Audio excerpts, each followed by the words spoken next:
10년 만에 이런 일이 우리도 살고 싶다. 이게 무슨 이야기일까요? 청년들의 이야기입니다.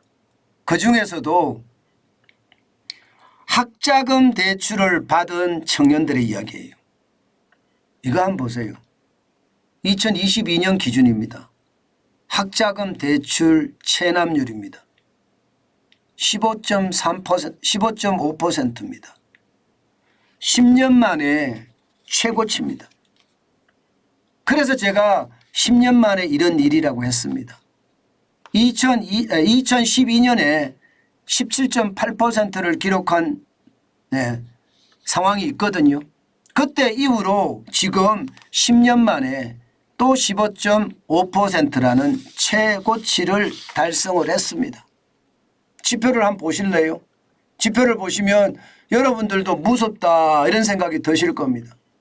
2018년만 하더라도요 206억이었고요 9.7%밖에 안 됐습니다. 그러던 것이 2019년에 확 늘어나죠. 12.3%로 늘어납니다. 굉장히 빠른 속도로 늘어납니다. 뭐 여러분도 알 거예요. 왜 2018년에서 2019년에 이렇게 빠른 속도로 학자금 대출 체납이 일어났는지 아마 잘 아실 겁니다. 최저임금. 최저임금을 급하게 워낙 올리니까 쉽게 말하면 대학생 알바가 없어진 거예요. 대학생 알바가 없어지니까 이게 졸업을 해도 학자금을 워낙 규모가 크니까 받기가 쉽지가 않죠. 게다가 취직까지 못한다고 생각을 해보세요. 지금 청년 실업률이 장난 아니잖아요. 청년 신규 취업자도 계속 줄고 있고요. 그러면 못 갚는 거죠. 네, 못 갚는 거예요. 그러니까 대출이 확 늘어납니다. 2020년에 보면 427억으로요. 13.9%가 되고요. 2021년에는 481억입니다. 14.4%. 2022년 최고치까지 올라갑니다. 15.5%. 552억입니다. 체납도 말입니다. 굉장히 빠른 속도로 늘어요. 체납 인원도. 2018년에 만이에요. 17,145명. 2019년에는 보시는 것처럼 27,290명이나 됐어요. 이게 뭐 10,000명이 훨씬 더 늘어났잖아요. 게다가 2020년에도 이게 36,246명. 2021년 좀 덜 늘었다고 생각해요. 39,235명이니까. 그렇지만 2022년에 또 더 늘죠. 44,216명까지 늘었죠. 4년 사이에 168%. 그러니까 2.7배가 늘은 거예요. 2.7배. 2.7배가 늘은 겁니다. 4년 사이에. 15.5%라는 숫자는 2012년 17.8% 이후 최고치고요. 청년들이 이 정도면 나는 살고 싶다 이런 이야기 안 할까요? 우리는 살고 싶다 이런 이야기 안 할까요? 아마 하고도 남을 겁니다. 하고도 남을 거예요. 그런데 문제는 학자금 대출만 이렇게 주는 게 늘어나는 게 아닙니다. 청년들에게. 지금 청년들에게 늘어나는 것은요. 학자금 대출뿐만 아니라 신용대출 연체율도 20대가 1.4%로 가장 높습니다. 2023년 6월 현재입니다. 국내 19개 은행을 대상으로 했습니다. 30대가 0.6%고요. 40대 50대는 0.5%고요. 60대 이상도 0.8%예요. 60대 이상도 연체율이 크지만 20대가 1.4%라는 것은 굉장히 놀라운 일이죠. 저는 이런 게 왜 그런지 제대로 조사가 되고 그에 대한 정책적 대안이 나와야 된다고 생각을 해요. 돈을 퍼주는 일이 능사가 아닙니다. 돈을 퍼주는 것보다 더 중요한 것은요. 늘 이야기하잖아요. 물고기를 가져다 주는 것보다 낚시하는 법을 알려주라. 이런 이야기 많이 하잖아요. 바로 그게 필요한 거 아니겠습니까?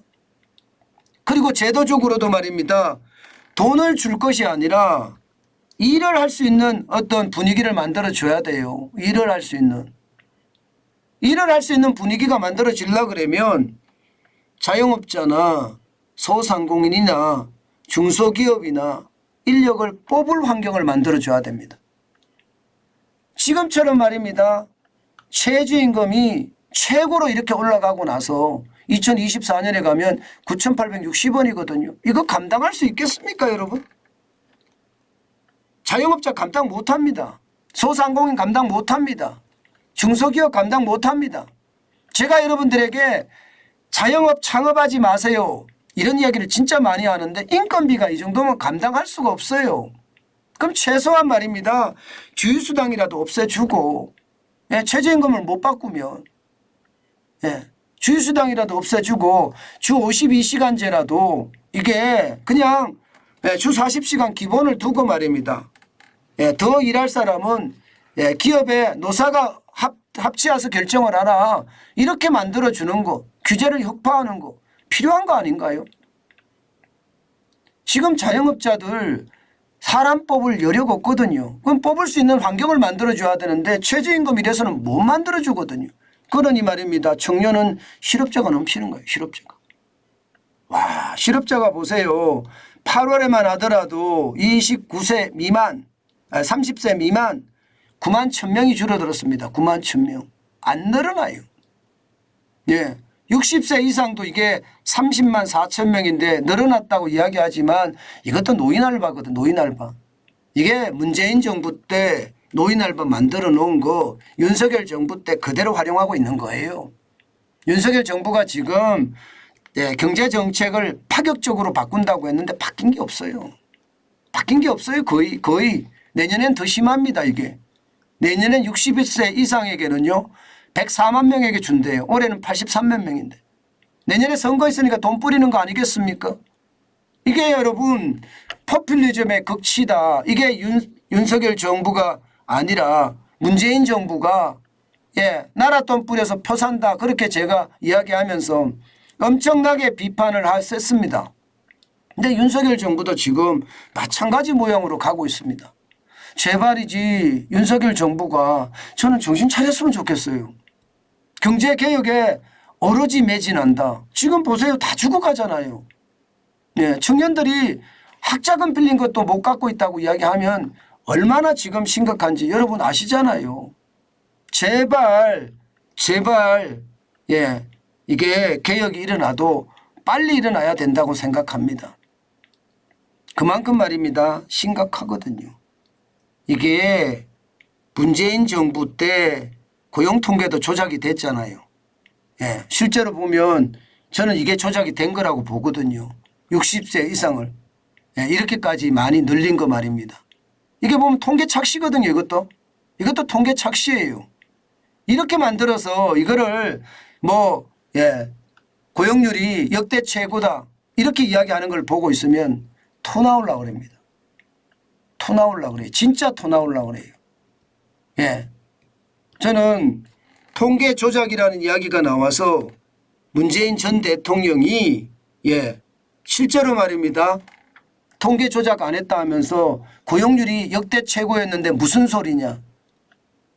개뿔을, 예, 통계, 예, 고용률이 최고입니까? 절대 아닙니다. 이게 뭐 일자리 이렇게 만들어 놔서 이게 여러분 노인 알바 아닌 노인 알바 우리가 비웃는 거 말입니다. 50세에서 59세도 있습니다. 이게 50세에서 59세도.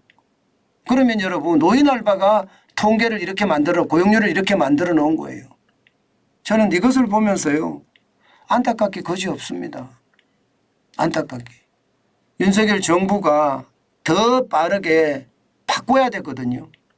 그래야지, 예, 저는 청년들이 산다고 생각합니다. 청년들이. 오죽했으면 학자금을, 예, 지금 대출받은 것을 체납하고 있겠습니까? 오죽했으면 학자금 체납까지 하고 있었겠냐고요. 그것을 생각하면 안타깝기 거지없습니다. 제발 윤석열 정부가, 예, 시장을 바로 봐야 된다. 그 말씀을 제가 또 한 번 드립니다. 제가 목이 터져라 외치는데, 예, 그 외침이 저는 윤석열 정부 청와대에도 들어갔으면 좋겠어요. 아, 이런 게 문제가 있었구나. 바로 이 문제 어떻게 하든 해결하자 하고 말입니다. 적극적으로 시장에 대응하는 거 저는 반드시 필요하다고 생각합니다. 그것만이 나라를 더 안전하게 살리는 그런, 행복이 되지 않을까. 저는 행복이라고 생각하거든요. 뭔가 개선해서 바꾸는 것. 나라가 반석 위에 올라가는 것.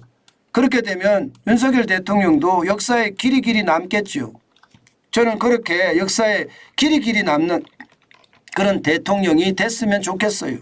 그러려고 하면 개혁을 그 누구 못지않게 강력하게 시작을 해야 합니다. 그렇지 않고는요. 나라의 어려움은 저는 계속될 수밖에 없다. 청년들의 어려움이 사실은 나라의 어려움이거든요. 그 어려움이 계속 갈 수밖에 없다. 제가 그렇게 말씀드리고 싶습니다.